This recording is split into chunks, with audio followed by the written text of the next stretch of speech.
Hello and welcome to the Wine Dude Tasting on the Road. We're taking you all over California to all the different wineries that we can find. The whole idea behind this podcast is to show you that wine tasting is a lot of fun. Sit back, grab your favorite glass of wine, and enjoy.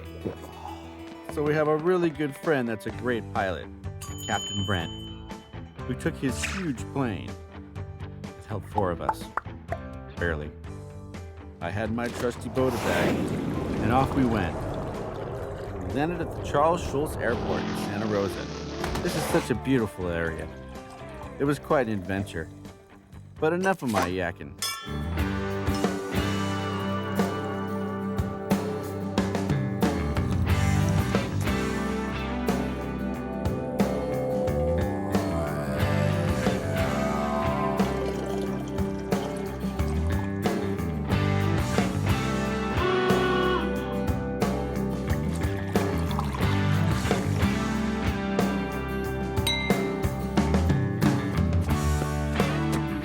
Hello and welcome to the Wine Dude Tasting on the Road.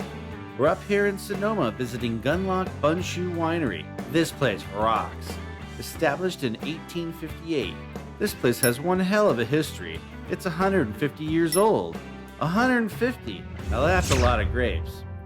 We're going to meet up with 6th generation winemaker Jeff Bundschu. What a cool job this guy has.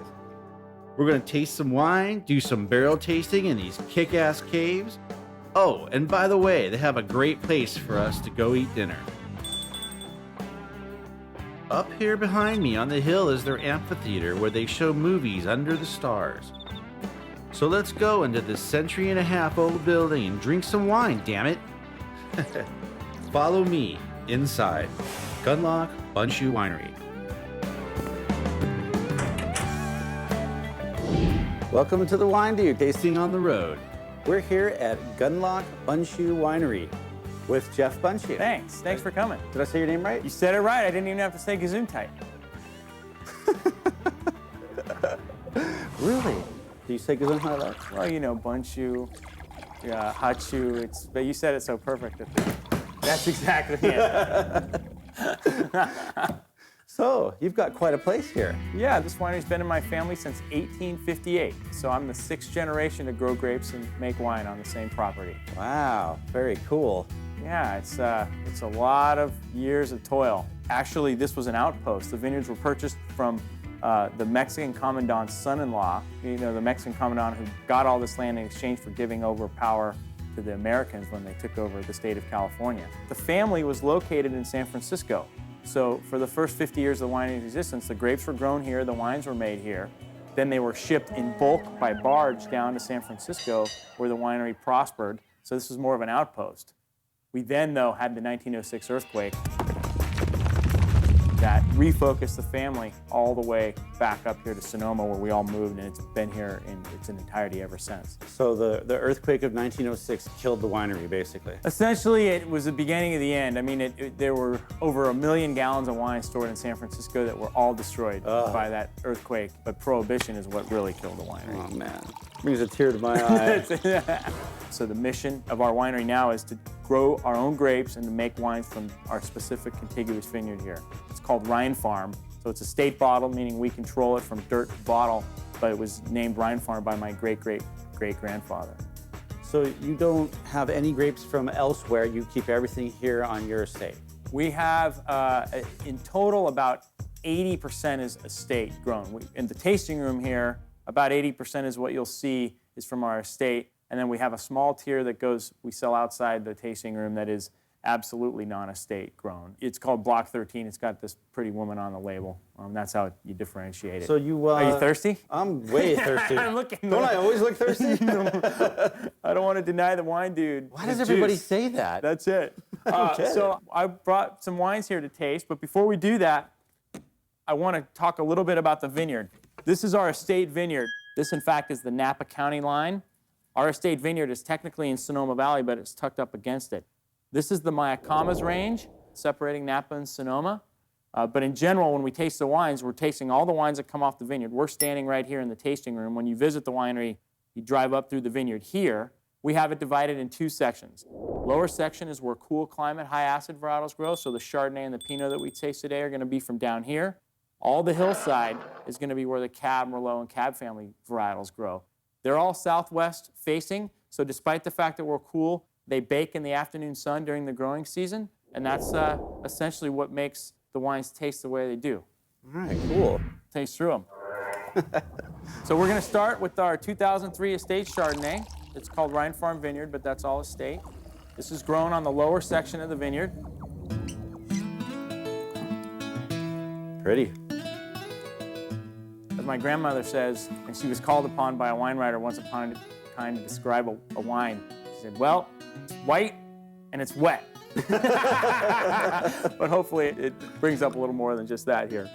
This is vinified in 12 separate lots that have their origins in separate sections within the vineyard that are all farmed separately, and then it's essentially made according to what the different site dictates, and then at the end of the aging process gets blended in. Overall, there's about 25% malolactic fermentation, which is a secondary fermentation which makes harsh acid taste creamy, so it kind of softens the natural acidity, and then it's all barrel fermented, so there's a good swatch of French oak, but it's not new, it's just neutral French oak.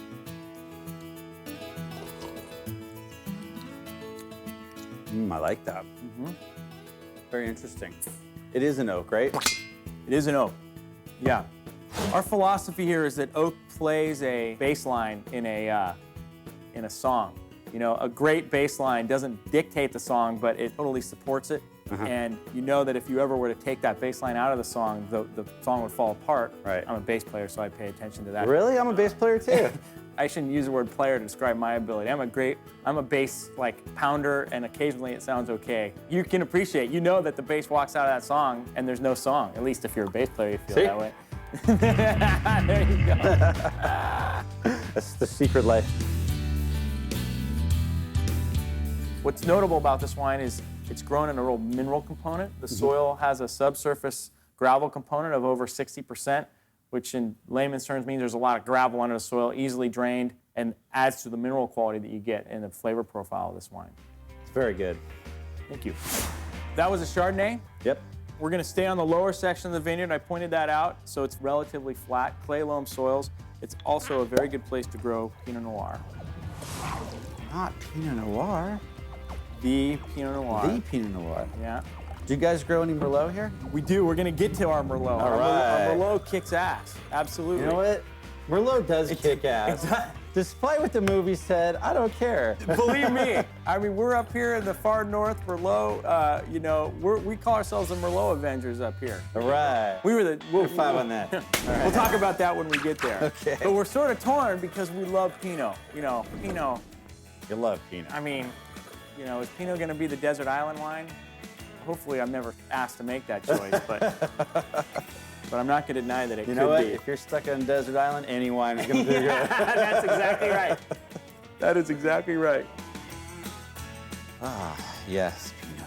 Yeah, but what's most interesting about this wine are there are some 35-year-old Pinot vines that make a core portion of the blend that are very light, effervescent, more delicate in flavor.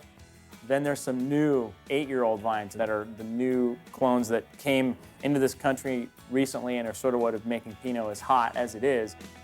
And those clones tend to produce wines that are much heavier, thicker. This is sort of a marriage between the two styles. I know it's actually a lighter color than I'm used to seeing for Pinot. Well, that has to do with those 35-year-old vines.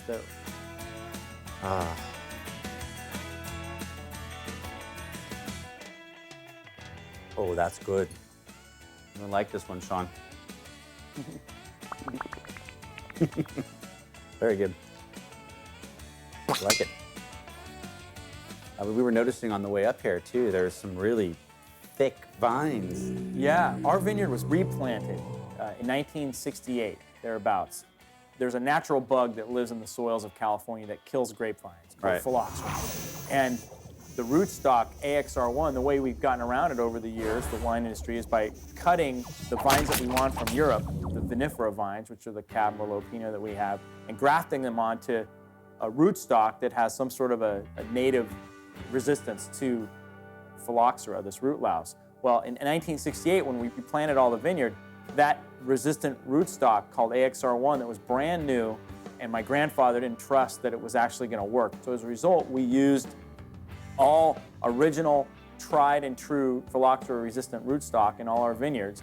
While a lot of people in Sonoma and Napa have had to replant over the years, we've had these 35 to 40-year-old vines that are intact. So to find 35-year-old Pinot Noir like this is pretty amazing. And that's what, when you were driving up, you saw a little bit of Pinot Noir vines and you saw some Chardonnay vines. It just looked Serious girth. That's what it is. And believe me, they produce a lot more wood than they do fruit at that age. But they still do it. They do. Oh, Here it is. There you go. Well, next we'll go to the Merlot, Pinot's big brother and best friend.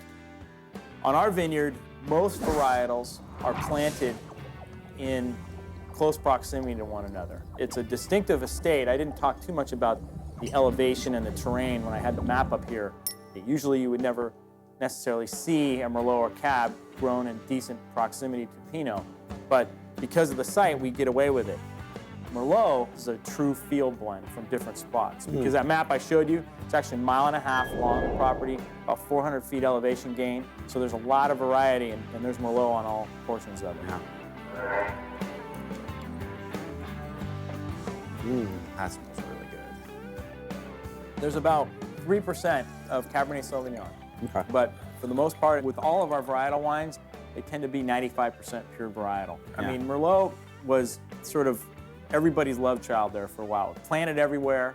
The more it was planted in the wrong places, the less attractive of a wine it came in general if you were tasting an average selection of Merlots. And so we have always held that our region here, or this particular region and perhaps other cooler regions, like the Right Bank in Bordeaux, for instance, grow Merlot well. And what we have done through this whole sideways thing is held on our hat, waved our little flag like, hey, we make Merlot, we like it. They want to drink Merlot, we're drinking Merlot. No, if anybody orders Merlot, I'm leaving. I am not drinking any Merlot. And it's actually been good for us because a lot of the Merlots that were mediocre dropped by the wayside, and what you see now is that people that are coming back to it recognize what a great Merlot can taste like. And Absolutely. This is a good example. And we want to keep it going. That's right.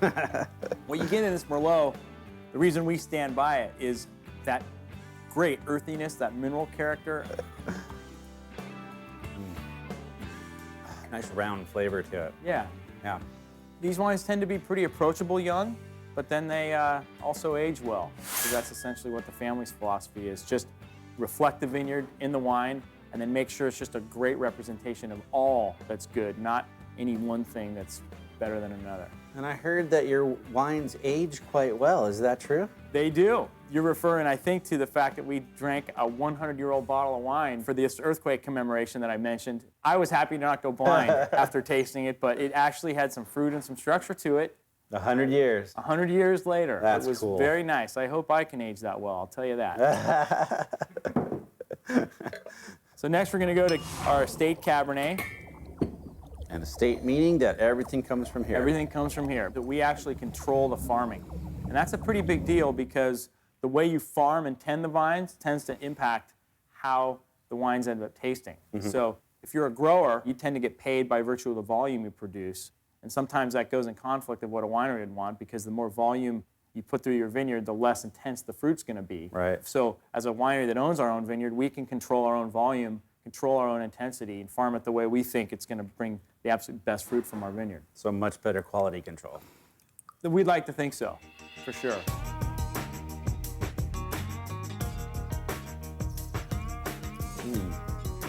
Oh, that's really smooth for Cab. Wow. This is the one. I like this one. Again, grown on the hillside, that is pretty steep. Again, it's a cool climate. So what you're not going to find in this Cab is big tannin, big, massive, overbearing flavors. It tends to be a little more integrated, a little more soft. You trade a little bit of the explosive red fruit for a little more black and acidity and structure, what we call structure. You know. Yeah, it's very smooth. I like that. So what would you eat with this? Oh, I would eat a fresh young lamb that was cooked and dead, by the way. Oh man, let's not get into that. As opposed to a live lamb. I'm a big lamb guy when I'm eating meat. And so lamb, I go lamb. Hey, you started it. I didn't go there. I'm sorry. Glad you guys can edit this stuff. You can, you can take out the after the fresh young. You can just put anything, insert word in there. Sorry, we don't edit. Just whatever That's okay. you get, you get. That's the That's way a it good. is. I kind of like it like that. Okay, I'm liking that one. Definitely. Great. And then the last one we have, we'll take a look at the label here. It says estate bottle up there. It has the Rhine Farm Vineyard in Sonoma Valley where it's grown. Rhine Farm Vineyard is the name of our estate vineyard. We make one wine that doesn't have this label. It's called our reserve wine, one wine from our estate. This is an example of a label that is on our reserve program. It's a single block Cabernet. We actually change this label annually. It comes in thematic series of 5 to 7 vintages, depending on what the theme is. This theme happens to be the Millennial Series, depicting wine as it's been a part of humanity through one label per each millennium. This is the picture of Pompeii, a painting after Mount Vesuvius erupted.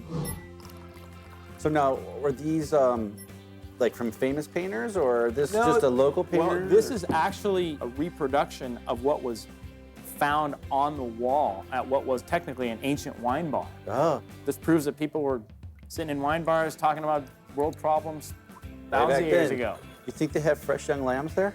They probably had, as a matter of fact, I bet they had fresh young lots of things back then. Wine Dude is getting me all up on my game. Sorry. Oh, yeah. I tend to bring the best out of people. You do. Very good. Much more berry taste than the other state. Yeah, that speaks to the intensity of the site. There also tends to be a lot more, of all our wines, this wine tends to have a lot more tannic structure to it. It's kind of a deeper, richer soil structure, so there's a little bit more intensity and a little bit more fruit flavor that comes out. That's why it's so much more expensive than everything else, and it gets the pretty label. There you go. Very good.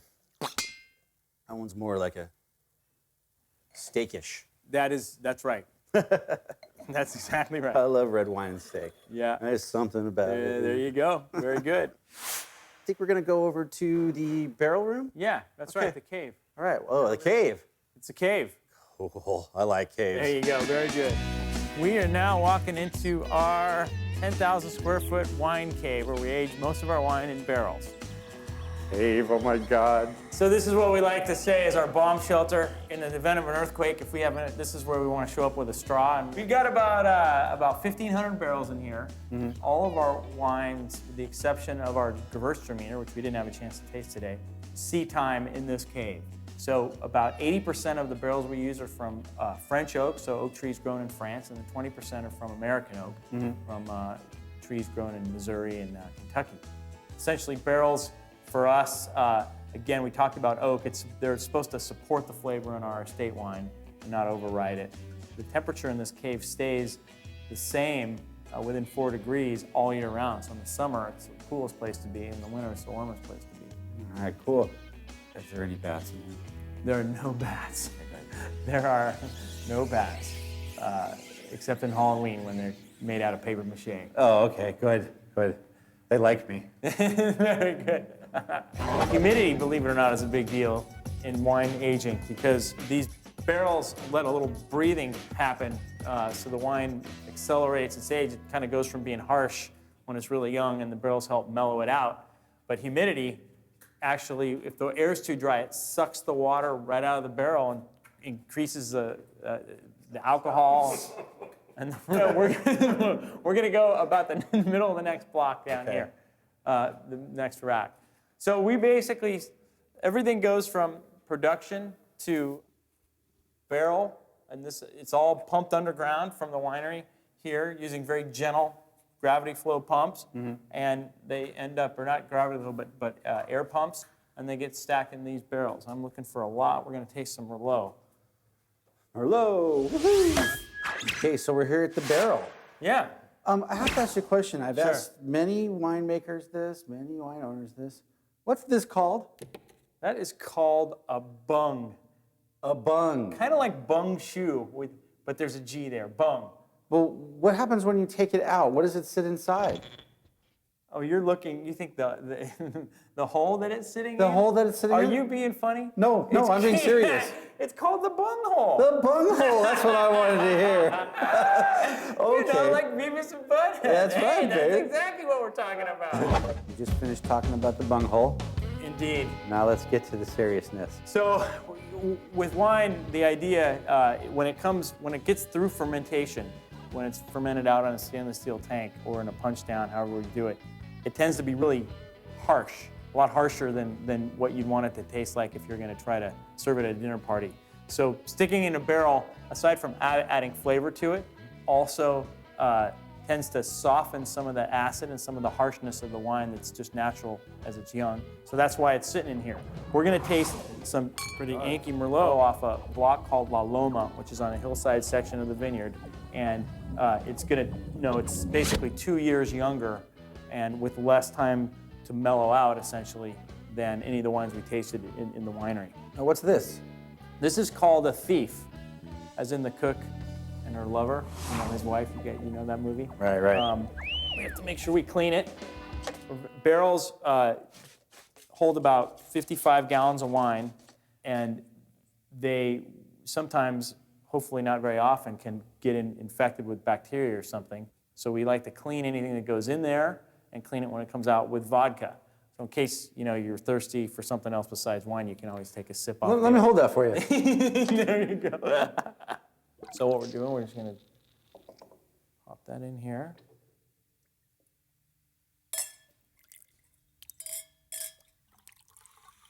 Ooh, look at that color. Yeah, I was going to say, it's really Pretty dark. Yankee Merlot. Yeah. If you guys can see that or not. Quite different than the Merlot we were tasting inside the tasting room. Yeah, absolutely. It's a young block.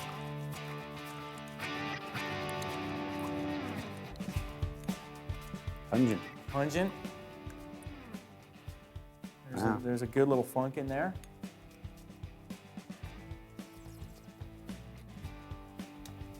Ooh, that's good. How long has that been in the barrel? Since about October of last year. And it'll be in probably until just about December or so of next year, of this year. What's the minor little sparkly taste? It's just a little aging, little residual carbon dioxide that's normal out. for being inside the barrel. Yeah, a little bit normal. It's not. They don't all taste like that. There's just a little spritz. Is that what you're picking up? Yeah, just a little bit. Interesting. I've actually tasted that from wine before. Yeah. I just was always wondering what that was. It's a little residual CO2, a byproduct of fermentation when the little sugar molecules are being eaten by the yeast and turned into alcohol. The byproduct is CO2. So a lot of times when you do barrel fermentation, for instance, which we're not doing here, you put these little caps on here where you're sticking actually grape juice in here and letting it ferment in the barrel. You do it with white wines primarily, but these little caps with water on top, a little straw coming out of the bung, and the bung hole for that matter, and fill of water so that you can sit here and watch it bubble so you know it's fermenting, and you can tell it's basically done fermenting by the fact that the bubbles aren't coming out of that. So it's like a little meter. It's a little meter, low tech, extremely low tech. Little bunghole meter. A little bunghole meter, that's exactly right.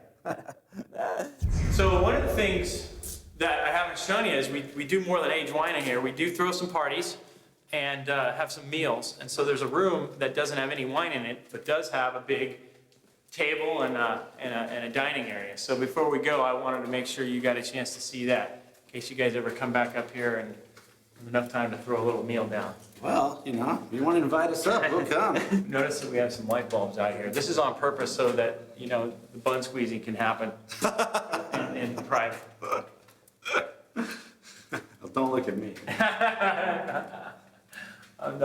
So this is a room where we entertain wine distributors or important restaurateurs that come. It's also a room where we host tours when you visit the winery. Usually we'll get out into the vineyard and then we'll come back in here and do a little historical presentation or maybe even a tasting. Our wine club meets in here and we have tastings periodically. That's a nice area that really showcase is it's fun to be sitting in a cave. We love to be outside, so sometimes we're not in here as much as we should, but it's a great spot. Very cool. Come in here and record some music. Yeah, we give, didgeridoo. There's a group of didgeridoo players that come in here. I bet you it just, Yeah, that's resonates. exactly right. Yeah. But that's what happens. Okay. You want to sing us a song, Wine Dude, while we're in here? If I start singing, you're going to be running, trust me. Very good. Okay, cool. I like your place, man. Thanks. Cheers. Thanks for spending some time in the cave with us. Thank you. We want to thank Gundlach Bundschu Winery. I think I need to make you do the dance since we're standing up in here. Okay. And this is best done with somebody whose bun you really want to squeeze next to. So just to give you an idea, not mine, but you go gun, key in a lock and pretend twist and say lock, bun, shoe. Now the bun part is good because usually on two groups, bun, shoe. There you go. You can choreograph it, and if you have pretty women, you can kind of grab other buns besides yours. That's sort of the idea, or vice versa.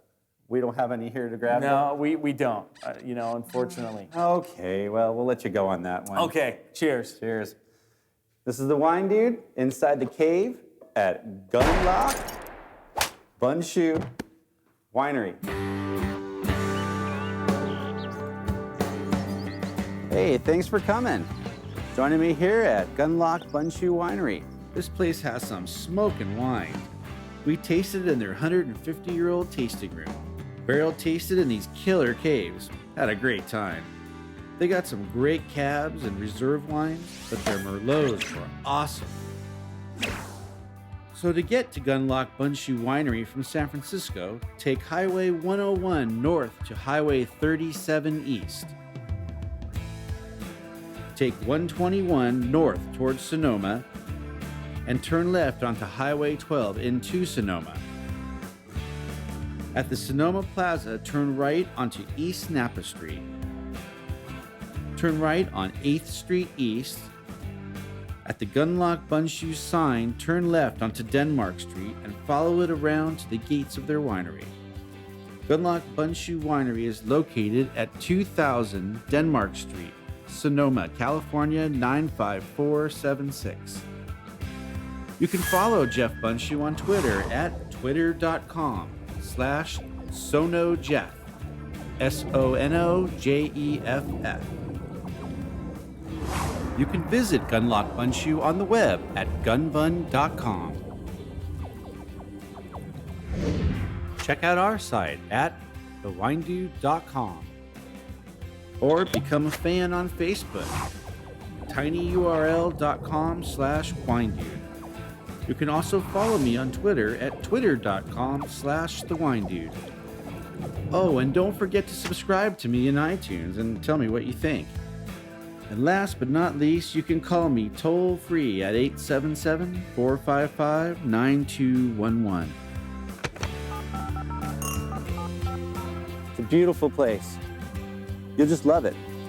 Why don't you follow me in and we'll meet the owner and the people here at the winery. Hey, look, there's the owner there. How's it going, Jeff? I told you we'd meet him. I told you we'd meet him. Right here. As a matter of fact, I bet they had fresh young lots of things.